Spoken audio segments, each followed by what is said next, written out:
Futebol Clube do Porto que recebeu a equipa do Vitória, do Mister Álvaro Pacheco, e o Futebol Clube do Porto volta a perder nesta Liga Betclic. É a segunda derrota consecutiva dos Dragões neste campeonato, depois da derrota frente ao Estoril Praia. O Futebol Clube do Porto volta a perder, desta feita frente ao Vitória, a equipa que tinha jogado para a taça em Guimarães, pós-Vitória.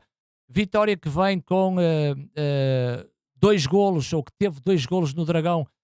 O primeiro com Galeno na própria baliza, num livre, numa bola parada ofensiva para o Vitória. Galeno acaba por introduzir a bola na própria baliza. O Vitória que teve a ganhar por 2-0 com o golo de Jota Silva ao minuto 33. Antes do intervalo, o Futebol Clube do Porto reduz através de Galeno.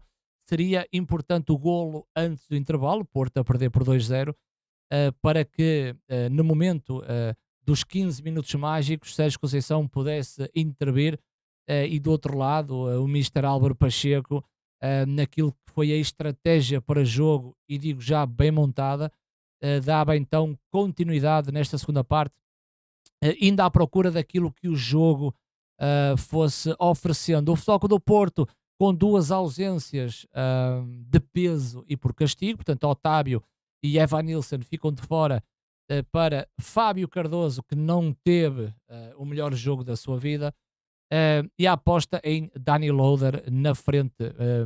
Diogo Costa na baliza, Wendel, Pepe, Fábio Cardoso e Jorge Sanches, continuidade de Jorge Sanches em detrimento de João Mário. Alan Varela com Nico Gonzalez, e depois o trio com Galeno, PP e Francisco Conceição, de regresso ao 11 do Porto, e Dani Loader mais ofensivo, o ponta de lança avançado do Futebol Clube do Porto. Por parte do Vitória, também há algumas alterações. Estava previsto o Mangas, depois daquele choque de cabeça violento com o Jorge Sanches. O Mangas ficou realmente em recuperação, ficou no banco, acabou por entrar e acabou por sair porque não estava nas melhores condições físicas. Tomás Ribeiro acabou por ficar no banco também de suplentes. O Mister Pacheco apostou em Jorge Fernandes, continuidade de Varela na baliza, e depois Jorge Fernandes, Borebkovic e Mano Silva, os três centrais do Vitória. Bruno Gaspar mais à direita, e então a aposta na esquerda foi Afonso Freitas. E eu tinha referido o meio campo a 2, o meio campo a 2 sempre com Tiago Silva e com Tomás Endel. Mas curiosamente o Mister Álvaro Pacheco trouxe uma estratégia nova para o Dragão, associando muito mais o João Mendes no corredor central, em que em muitas situações o meio campo a 3, e curiosamente a aposta em Caio César. Nelson Oliveira saltou fora do 11, a aposta em Caio César, e eu pensava que Caio César na direita, João Mendes na esquerda, e na frente o Jota Silva. Acredito que o Jota cada vez mais é ponta de lança e avançado do que extremo. Portanto, acho que o Jota hoje em dia está numa via completamente indicada para a posição mais de ponta de lança ou de avançado. E realmente aconteceu isto, ou seja, eu trago aqui o plano tático do Vitória, onde eu coloquei aqui o Caio César e o João Mendes, mas vou partindo daqui e elaborar aquilo que foi a dinâmica e a estratégia do Mister Álvaro Pacheco, porque trouxe um Vitória diferente daquele que jogou em Guimarães frente ao Futebol Clube do Porto, acreditando que o Porto trouxe a mesma ideia, a mesma estratégia, mas realmente a dinâmica ofensiva acaba por ser diferente, dadas as características de Dani Loader, que são muito diferentes daquelas que o Evan Nilsson representa.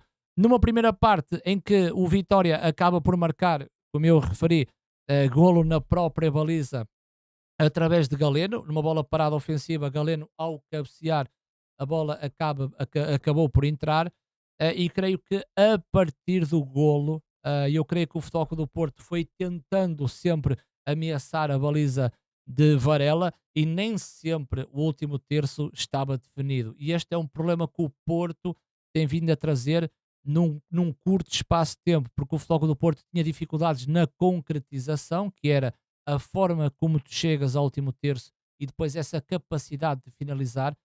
O Futebol Clube do Porto que agora vem trazendo novos problemas, que é não só essa concretização, mas a forma de como chega ao último terço.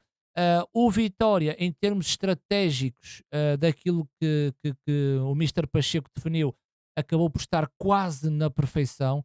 E o Futebol Clube do Porto, ao exemplo de outras equipas grandes a jogar em casa, é uma equipa que projeta muito jogadores para dentro do meio campo do Vitória, e muitas vezes aquilo que vai sofrer é sobre as transições defensivas, que é o momento em que o Porto perde a bola, é o momento que o Vitória sai para o ataque. E foi aí que Jota Silva depois arrancou para dentro do meio campo do Futebol Clube do Porto, com o Pep a acompanhar o Jota Silva. O timing de remate do Jota Silva é fantástico, e a própria execução acaba por ir por baixo, e o Diogo Costa acaba por não conseguir defender. O Vitória faz o 2-0. A partir do 2-0, eu acho que o Futebol Clube do Porto virou uma equipa muitas vezes anárquica, ou seja, foi muito cedo que o Porto acabou por muitas vezes jogar com o coração, querer fazer as coisas muito rápidas, e houve lá um exemplo disso foi a mexida do banco por Sérgio Conceição. Vimos que iria entrar três jogadores, com Zé Pedro, com Ivan Raime, e havia outro jogador que estava também para entrar, acho que era o Taremi, antes do intervalo, e no momento em que o Futebol Clube do Porto a precisar do PP, o PP também não estava a entrar em jogo.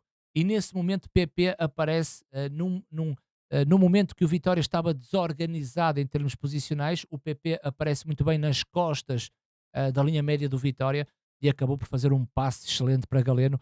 Galeno faz o golo antes do intervalo, e Sérgio Conceição volta a reformular essas mexidas. Portanto, o momento não estava muito bom para o Porto, porque eu creio que o segundo golo do Vitória, o golo do Jota, acabou por interferir naquilo que era a estratégia do Futebol Clube do Porto. Mas o Porto tem jogadores para desmontar essa estratégia criada por o Álvaro Pacheco, o Mister Pacheco, até porque o Porto, em termos individuais, tem bons jogadores capazes de desfazer essa forma de defender do Vitória.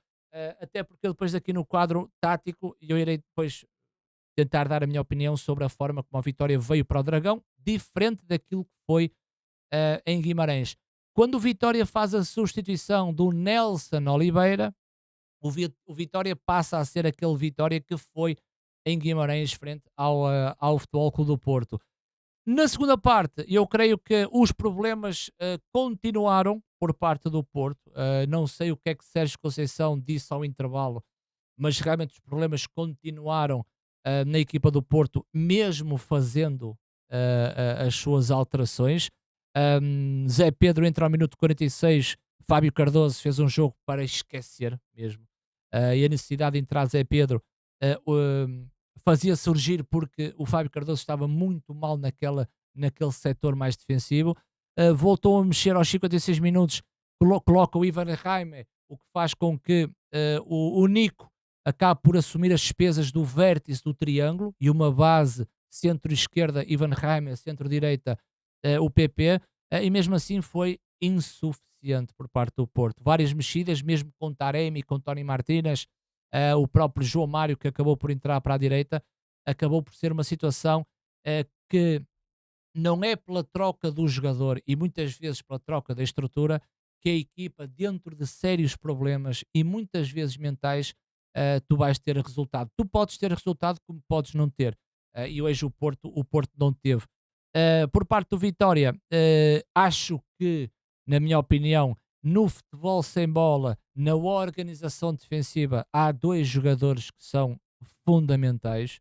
Para mim é Caio César, numa fase inicial, e depois Tiago Silva. Tiago Silva tem sido um jogador fundamental para o Vitória, e depois com bola, claro que o Vitória conta sempre com o Jota, Jota na frente do ataque, a fazer também um excelente jogo. E atenção que o Vitória também teve imensas dificuldades, até porque o Vitória acaba o jogo com o Maga na direita e o Bruno Gaspar na esquerda, portanto situações que o próprio Mister Álvaro Pacheco não estava a pensar, até porque Mangas entrou e depois acabou por sair. aquilo que é o quadro tático, até para não me alongar muito, eu coloco sempre aqui momentos chaves daquilo que me pareceu que aquela equipa teve melhor do que a outra equipa. O Vitória, que em Guimarães defendia com uma linha de 5, fazia baixar os dois extremos e ficava com o Nelson Oliveira. Portanto, o Vitória alterou muito esta forma de defender.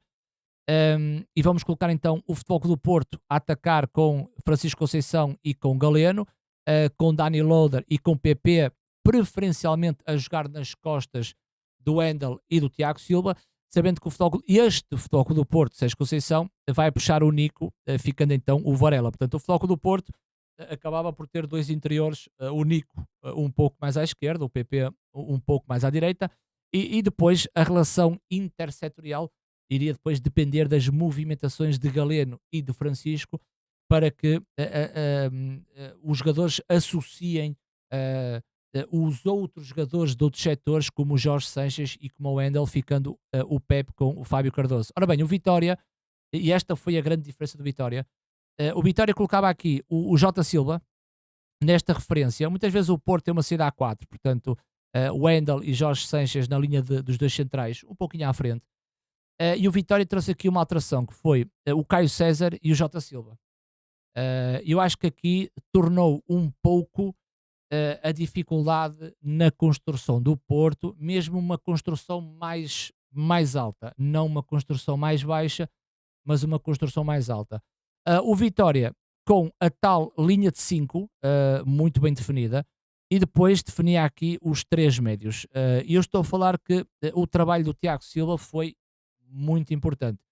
Acredito que o Porto hum, teria mais condições de atacar pelo seu lado esquerdo. E porquê? Porque quando a bola estava no lado direito, em Jorge Sanches, a equipa do Vitória iria bascular neste sentido. Ou seja, o Vitória colocava três médios no corredor central, iria bascular claramente a linha de 5. E o que é que acontecia? Com a equipa totalmente basculada, com o trabalho de Caio César e de Jota Silva, se o Porto rodasse a bola para o seu setor mais à esquerda, curioso, o trabalho do Tiago Silva foi fantástico. Ou seja, o Vitória acabava por bascular com esta linha de três médios, e o Tiago Silva tinha um esforço enorme para puxar o cordão e tentar defender aquela zona mais à esquerda do Fogo do Porto, que eu acredito que o Porto tinha tempo disponível, se acelerasse o seu jogo, de criar muitas situações de 2 para 1. Curiosamente, quando a linha do meio campo demorava um pouco a fazer essa basculação, muitas vezes quando o Wendel recebia a bola, o Bruno Gaspar era jogador para tentar sair rapidamente da zona e pressionar o Wendel. E como é que o Vitória se comportava? O Vitória depois fazia aqui uma linha de 4, sempre que o Bruno Gaspar saía na pressão. Quando há vários lances que o Bruno Gaspar tenta sair na pressão, chega a meio e recua. Ou seja, o timing não foi perfeito e volta o Vitória a ter aqui uma linha de 5 com a basculação dos três médios, em que depois o posicionamento de Caio César estaria sempre para ou fecha o corredor quando há necessidade, mas era importante o Caio César ficar num espaço mais central para que o Vitória depois conseguisse sair nessa transição. Portanto, é um Vitória bastante diferente daquilo que foi no o jogo em Guimarães.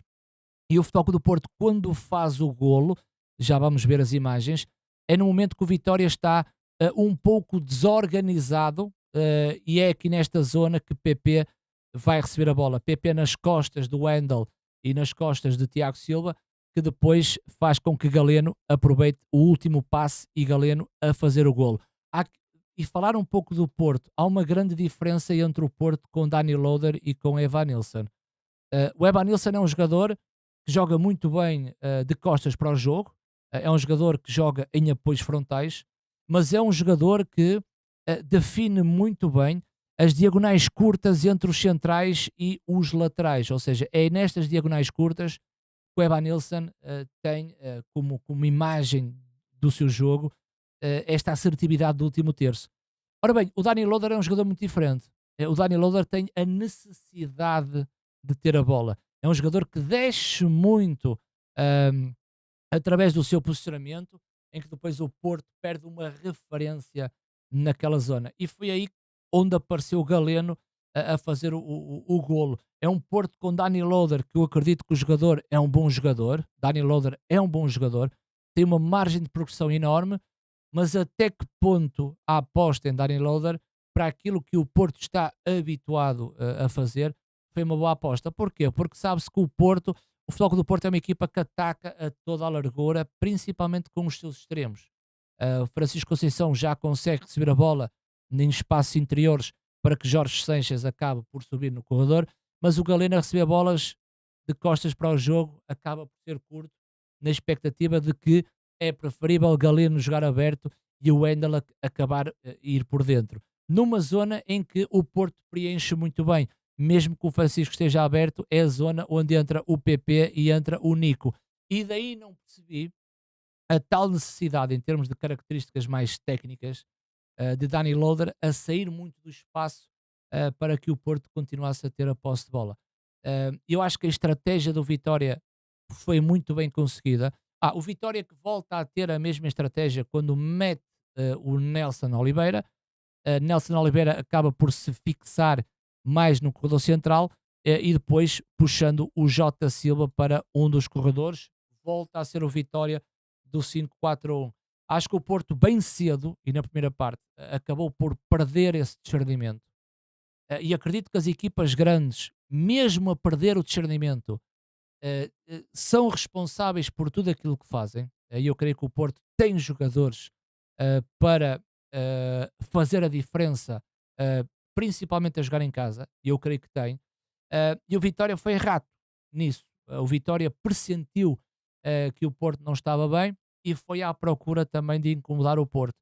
Na segunda parte fica pior, porque o próprio Pep é expulso ao minuto 70, portanto obriga o Futebol Clube do Porto a jogar 20 minutos com menos um. Acredito que o timing do Vitória pareceu uma equipa mais cansada, o Vitória acabou por não ser tão assertivo nas saídas pós-expulsão de Pep, o que fez com que o principal objetivo do Vitória era fechar o espaço, aguentar o 2-1, até porque, primeiro, 3 pontos importantes para o Vitória e no Dragão ainda galvaniza mais os 3 pontos por parte do Mister Pacheco. O Porto não está bem no campeonato, não vale a pena fugir um pouco a esse assunto. O Futebol Clube do Porto não está bem, vem com 2 derrotas consecutivas com o Estoril Praia e com o Vitória. Porto que perde a oportunidade de roubar pontos ao Benfica. O Benfica tinha perdido em Alvalade,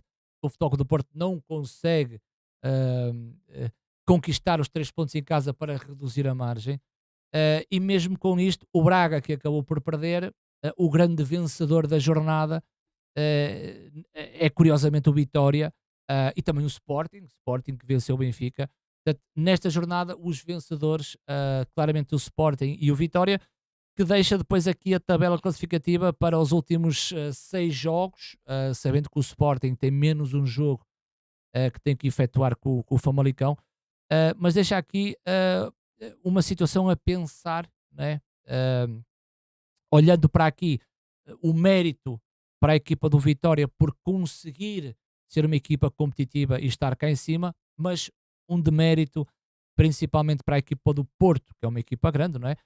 O Porto, que na jornada número 28 tem 58 pontos para 71 do Sporting. Portanto, muita coisa a pensar, muita coisa a refletir sobre a equipa do Porto, mas creio que o Vitória fez, na minha ótica, um excelente jogo, aproveitou e muito um demérito por parte do Futebol Clube do Porto, em que o Vitória não tem culpa. Vitória ganhou por 2-1, fez o trabalho que tinha a fazer e deixou aqui um pouquinho aquilo que poderá ser o segundo jogo a contar para a Taça de Portugal, porque vai ser no Estádio do Dragão e cabe também a Sérgio Conceição consertar tudo aquilo que esteve mal, porque o Vitória acabou por ganhar no Dragão por 2 bolas a uma.